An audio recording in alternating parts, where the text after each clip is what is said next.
sac à pied.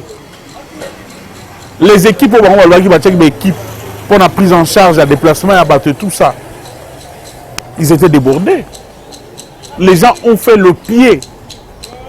C'est-à-dire, sur le plan technique, organisation Moko a quitté. Il y a prise en charge, à déplacement, à battre. Ceux qui ont quitté Goma pendant qu'ils ne boucavent par bateau. Togaki, mais pour toi, le gouvernement, non, on a pris en charge et transport au Lukuta. Les gens ont payé, on a bango pour pas bateau. Et puis, bazo se peine au moment où catastrophe fait salemi, bateau musu sa mouté mamabe, bazo ba mati si ba prix. Il y a transport en bango pour va voyager. Donc la situation n'est pas sous contrôle. Ceux qui sont partis à Sake, bala il wap, nakata be ko.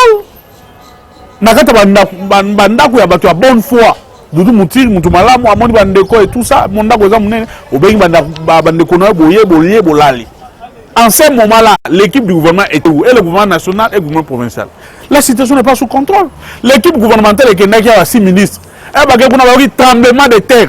Tension qui tire bango. Mais là, on est beaucoup de intox.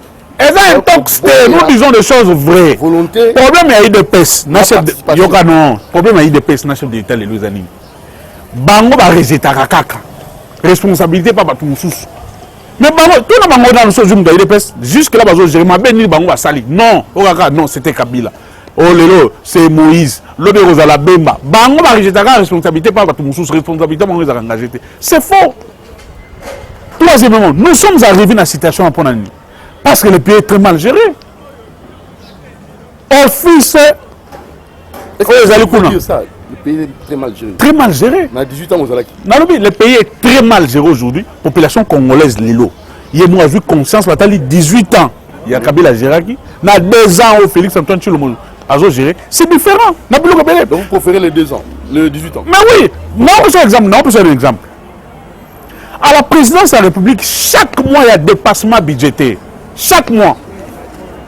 On a triplé les salaires, il y a des conseillers. On a triplé les salaires, il y a des mais, office Ouana, OVG, ils ont impayé 7 mois.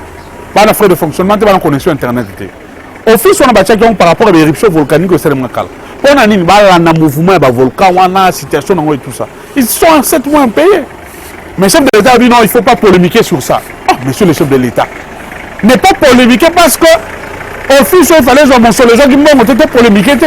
Pour polémiquer dans nous. On va polémiquer sur quoi? Au moment de la présidence, les gens sont payés. Dépassement budgétaire aux autres seulement, mais office, on est en bon monté. C'est ça la gestion de l'UDPS aujourd'hui. Hein? Mais moi, je crois bien, je dis que côté, avant que tu as l'émission, on a réagi rapidement. Attends une seconde. Abi, je suis bien, bonjour Jenny Kaninda. Une seconde seulement. Une seconde, Jenny. Jenny Kaninda. Tu sais bon, et puis, pas kiosque. Alors, très rapidement, ça c'est. Est-ce que dans le Luka, quand tu as un paiement OVG, Observatoire volcanologique, la Goma, il y a Internet, ou bien il y a une solution.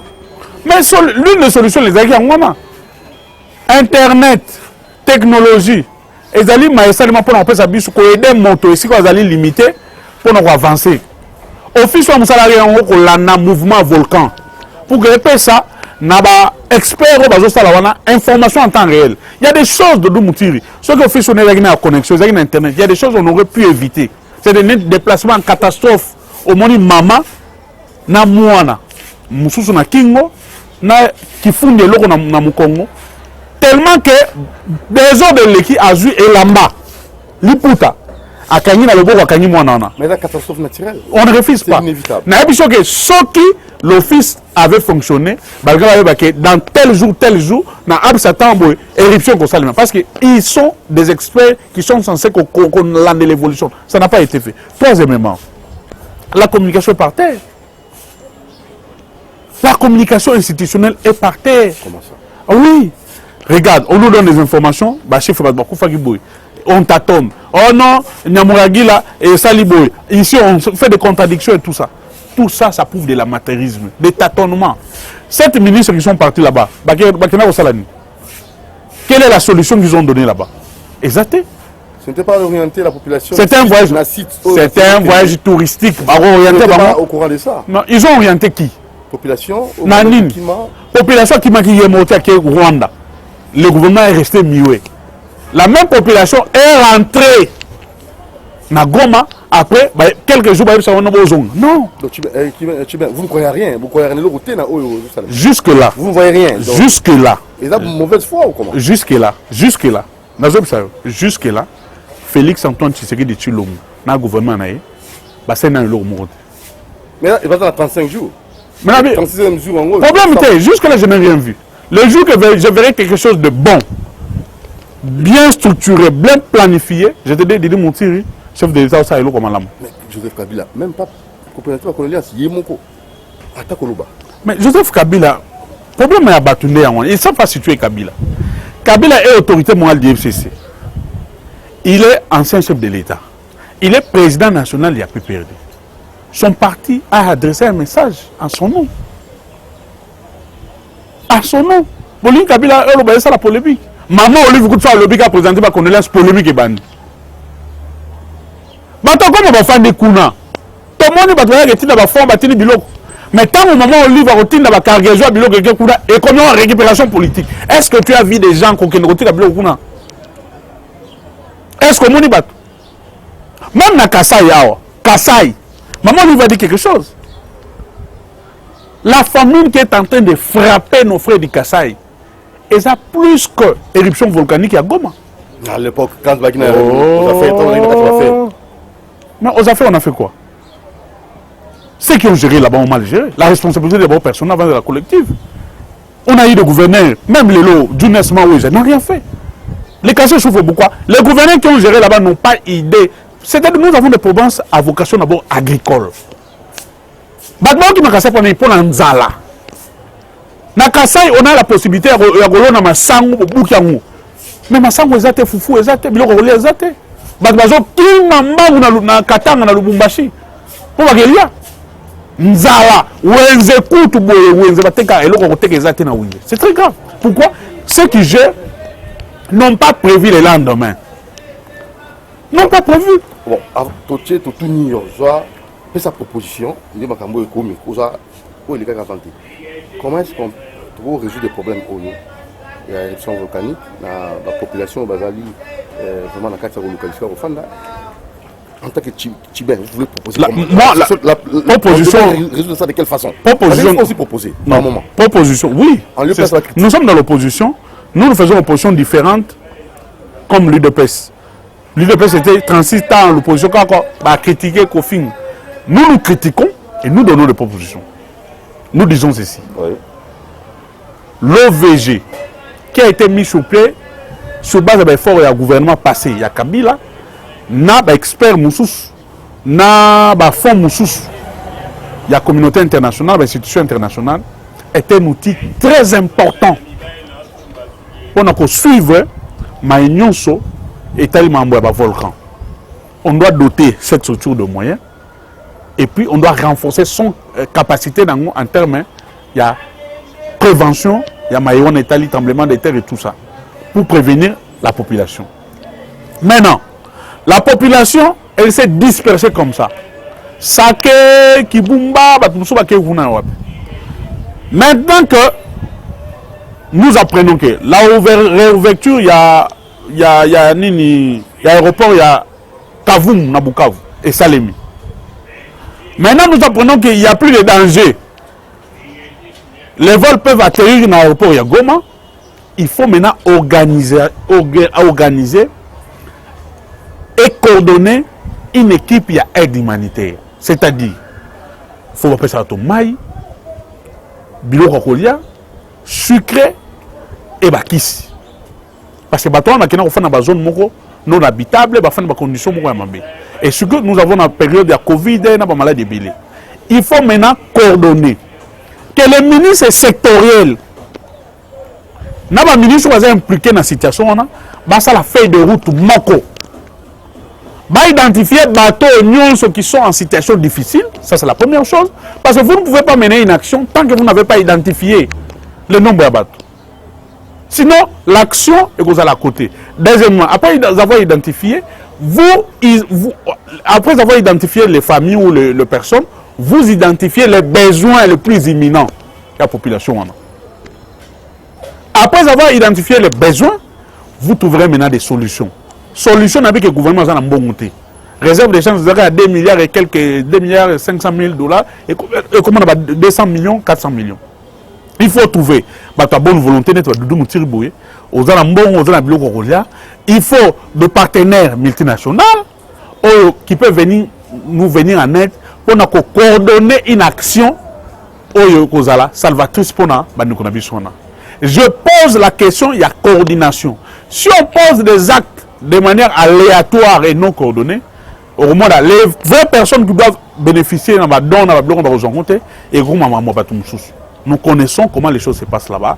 Et puis, étudier maintenant, ça c'est pour le long terme, comment la réhabilitation, il y a partout de bébé qui wana, la besoin peut se faire tout en respectant les c'est-à-dire dans la zone wana, il y a des maisons qu'on peut construire, cadrer dans le mouvement sismique et tout ça, qui ne peuvent pas causer beaucoup de dégâts.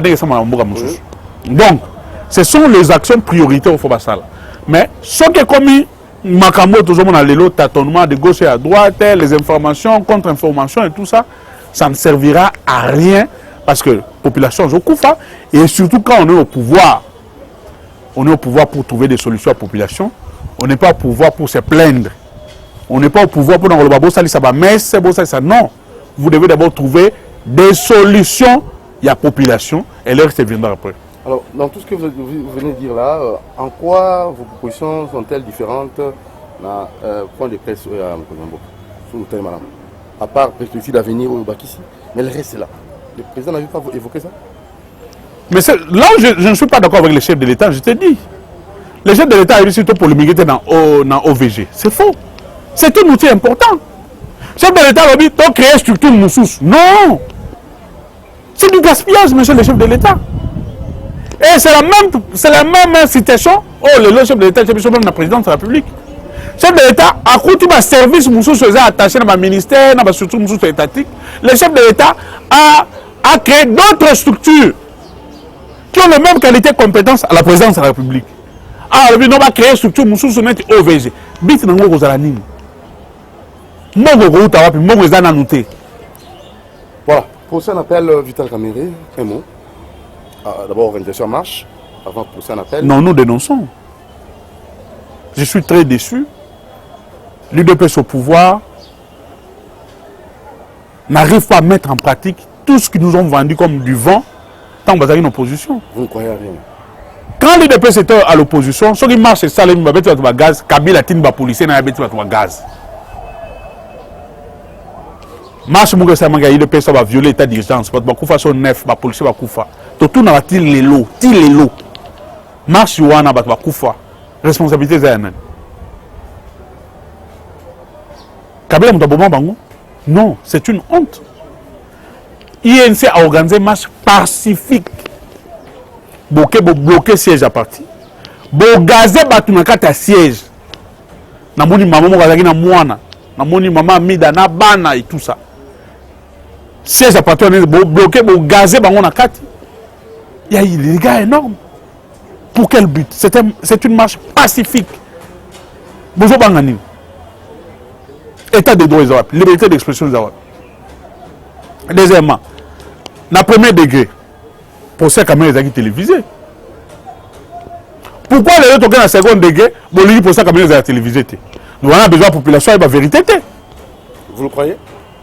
Non, moi je veux que le procès soit télévisé. De la même manière, les télévisés dans le premier degré quand on condamne les caméras. Le lot est commis en appel. Il faut que la population soit informée. Tout ça, la télévision. Parce que je t'apprends maintenant. Gouvernement Kende Awa. Et nous avons une commission qui vérifier la maison préfabriquée dans le port de Dar es Salaam et Zali. Qui vérifier la maison préfabriquée dans le port de Lobito, Angola, la maison préfabriquée Zali. Le lot, je t'apprends. Yo avez journaliste Mounene. Kende na Mongalema. La maison préfabriquée va commencer au courant. Basenga na SNEL à courant, bah comment tu as déjà maille dans ma maison pour fabriquer wana. Mais pourquoi on a arrêté quand même? Et passation des marchés, à respecter les règles. Bana Félix Tshisekedi est au pouvoir, na IDPS. Passation de marché, il va respecter les règles. Attends, mon repère s'en saut de moutons, passation de marché, il respecte les règles. Lelo awa, bazo tonga soki état-major général ya FARDC na nini oyo na 24.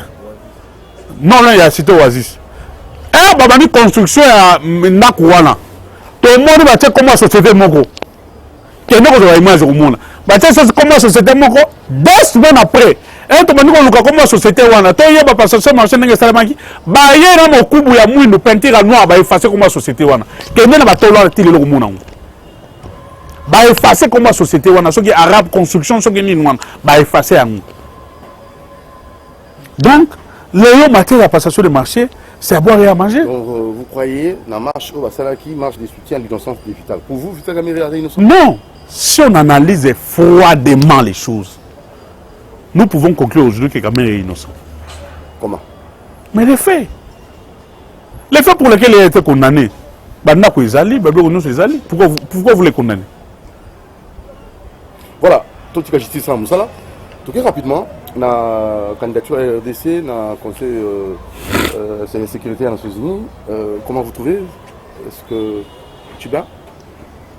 Dans le point de presse, par exemple, je crois qu'il est comme moi, l'ambassadeur va soutenir la candidature de Bissau. Bon. Ça vaut la peine? C'est notre droit le plus légitime. Si les gens pensent que d'autres à la membre permanent du Conseil de sécurité, c'est une bonne chose.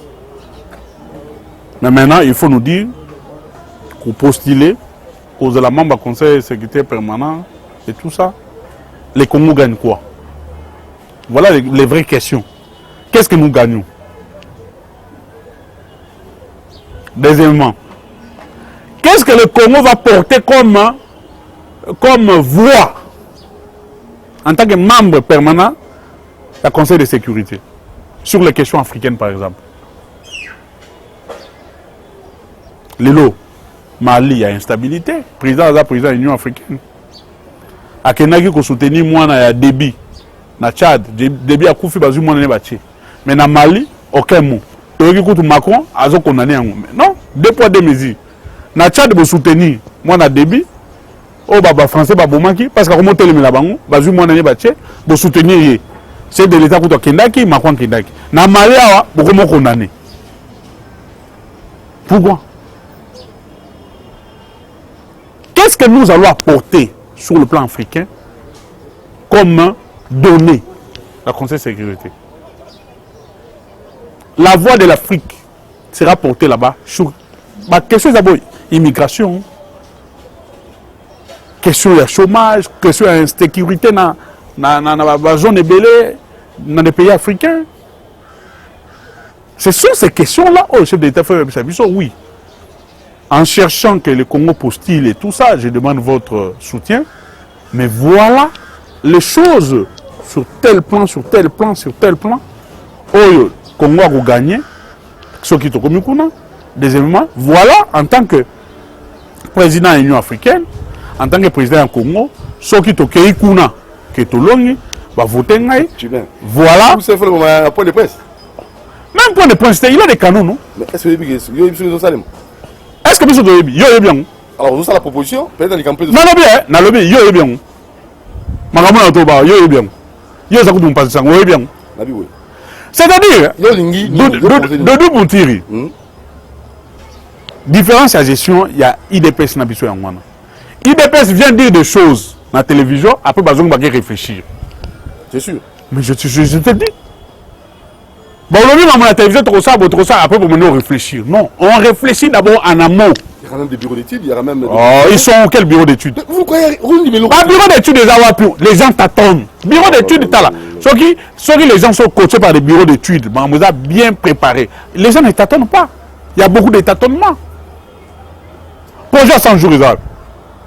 Si les élus, Mais bah, le qu'ils ont salement. Ah, et comme on remarque qu'ils sont le qu'ils ont salement. Non, mais je suis les zéros. Le côté de la machine à Kuna, déjà. Si les zéros, balance à Kangou. Ils ont salement d'am. Et ça les mis moi déjà. C'est banni au salement la machine. Doudou Moutiri. Doudou Moutiri. Ouais. Na tous les procès en 100 jours, oui, Souka. Est-ce que Bakmaïba a 100 jours dans le projet à Kabila? En fait, vous faites quel. Est-ce qu'il y a un projet non-so? Chef de l'État a joué à 100 jours dans le projet à Kabila. Non, ce sont des projets que le gouvernement Kabila a laissés. Mais la différence, il y a Baron Abissoudani, c'était des projets qui étaient aux études encore. Il fallait qu'on sache des études de faisabilité et tout ça. Ce qui est études, on est 6 lits. Après, balancer à nous. Quand le chef de l'État vient, c'était une bonne chose dans le projet. Mais les études n'ont pas été approfondies. Il y a un monde qui est rattaqué. Et les bandits, c'est un projet qu'on a raté. Tu es jaloux. Et ceux qui vont. Si les jeux loyaux, les bisous, va en poupe, mon pape, ma kelele, les arabes. Donc vous croyez à 100% la gestion à Kabila, vous ne croyez même pas à 1% la gestion à Kabila? Je n'ai pas dit cela. Si je dis que pendant la gestion à Kabila, tout a été rose, nous c'est ça qui m'a l'âme, nous avons zoba, nous avons pendoki, bateau à la namba on dit mangaité. Mais j'ai dit seulement que la gestion de Kabila était basée sur les textes. La gestion de Kabila a été préparée par rapport à la gestion à Lelo. Avec quel résultat? Résultat, c'est belé. Quand Joseph Kabila devient président à Mbokao, c'est payé avec quel budget? C'est payé avec quelle institution? Les au Parlement, au Sénat, ce sont les efforts, il y a Kabila. Mais le social? Non, c'est là. Le social ne peut pas venir sans la stabilité institutionnelle. Sans la stabilité macroéconomique que vous...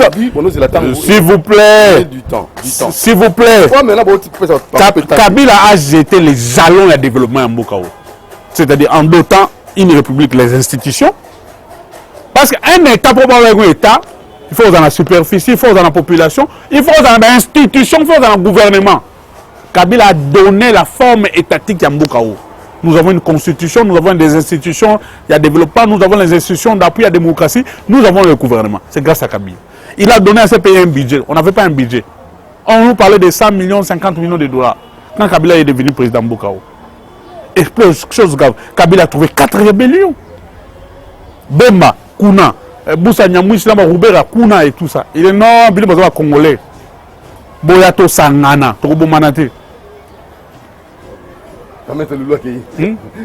Boyato Sangana, Togo Manate. Bozaïba Congolais, Botika Bitumba, Wana Yamandoki. Il a pacifié. Il a donné à ces pays une armée républicaine. Maintenant, ceux qui sont venus devaient continuer sur cette lancée-là. A-t-il une réserve d'échange à 2 milliards de dollars? Lelo, tout n'a pas tout fin à Kabila. Réserve d'échange à combien? Est-ce que je peux vous opposer un peu, même 3 minutes, Maître Louis, s'il vous plaît? On a même question. On a dit que vous avez tout ça, mon kéboué. Pour la nité, dans la.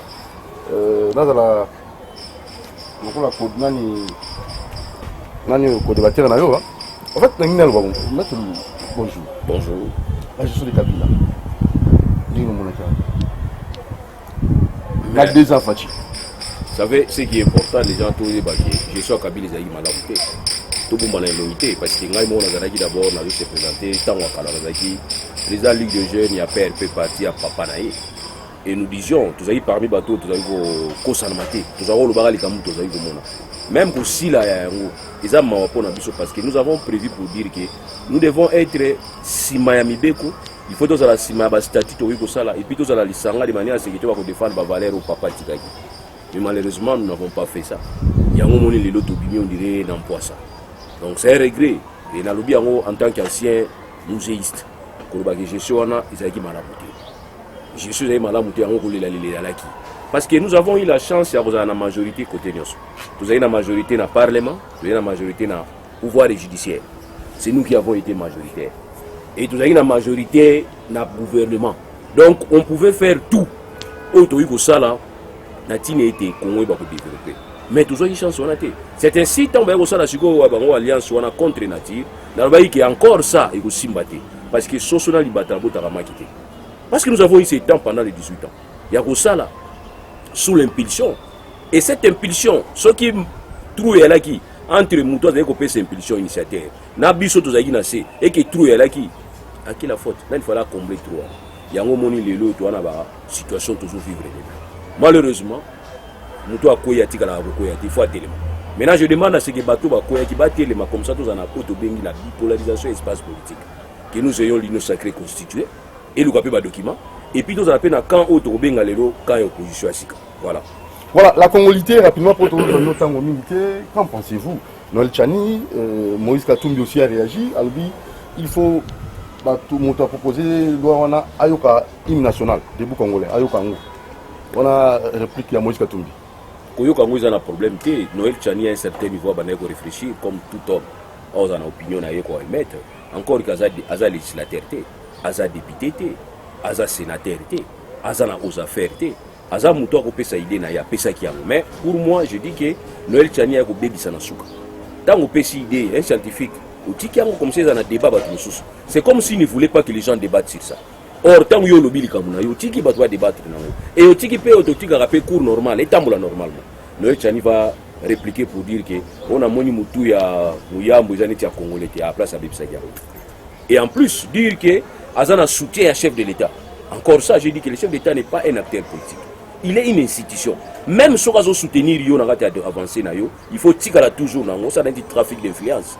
Et voilà plus il y a bébé. Et aussi que c'est qu'on a bandeko ya IDPS que ça va monter. Toi na loi moko malamu te. Ouais ko longola chef de l'État base politique na. Parce que tout chef de l'État a un projet à la société. Il y a qui n'a pas de parti, débat qui n'a pas de parti.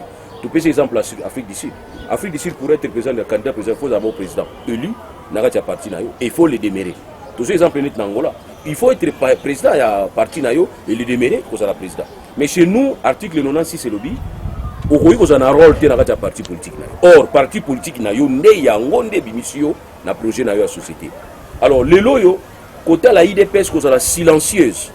Na ba propos oyo Tchani Atena ikolobaki chef d'état zo appuyer. C'est comme si IDPS azo ba rouage à côté nango. Azo ba rôle fallait jouer. Parce que les lots bato bazami ba victime faut qu'on je le dise hein. Bato bazali ba opposant ça fait 37 ans. Ba kimaki mingi libanda. Ba ki obota mingi libanda. Bana wana mingi baza ba étranger. Siko biso ni tozo bundela bana wana. Na kolobaki to fongola muke nationalité na biso. Eza exclusive, ezali une et exclusive. C'est bien. C'était dans un contexte, nous ne sommes plus dans ce contexte. Tous on a ciment total, la nuit, tout ça, la poteau font la brèche. C'est-à-dire, bana ou bazali, papa, maman, bakimaki mobutu, bakimaki kabila les pères, bakina s'est installé en France, baboti bana en France, bana va commencer à 40 ans, 50 ans, bana bazana pour ça bazonga. Est-ce pour autant bazana la nationalité française, il faut considérer bon combat étranger. Moi j'ai dit non, bana faut font la brèche là-bas. Donc voilà ce que moi je pense. Chiba. La Congolité, Noël Tchani réplique Moïse Katumbi à Sengi Nayal en début congolais. C'est un faux débat. Je crois avant qu'on ait un Congolité, Maître Loulou, c'est ce que je t'ai dit ici. Si je dis que tout a été rose pendant 18 ans Kabila, je te dirais faux. Nous avons jeté les jalons, nous avons posé des actes pour que cet État soit l'État que nous avons aujourd'hui. Mais il y a aussi des choses que nous n'avons pas fait. Et c'est qu'on va voir. Deuxièmement, l'UDPS, jusque-là, ne propose rien. Une opposition va critiquer son pouvoir. Ils doivent proposer des solutions à la population. Ils ne font rien. Oh, comment ça? Oui, je te donne un cas. Oui, c'est dans ces pays-là, ça se fait comme ça. Pour être, par exemple, candidat président de la République, il y a Afrique du Sud. Par exemple, dans un parti à ANC, il faut d'abord président à ANC. Zouma est président ANC, on soit les gars président ANC. Après, ANC est porté candidature à la magistrature suprême. Mais bien sûr, on n'a pas choisi cette option. Mais l'UDPS aussi est en déphasage. Dans le cas de statut à l'UDPS, titre à président intérimaire, ils ont raté. Kabounzou, titre à président intérimaire dans l'IDPS. On n'a pas changé, les statuts n'ont pas évolué. Ça pose problème.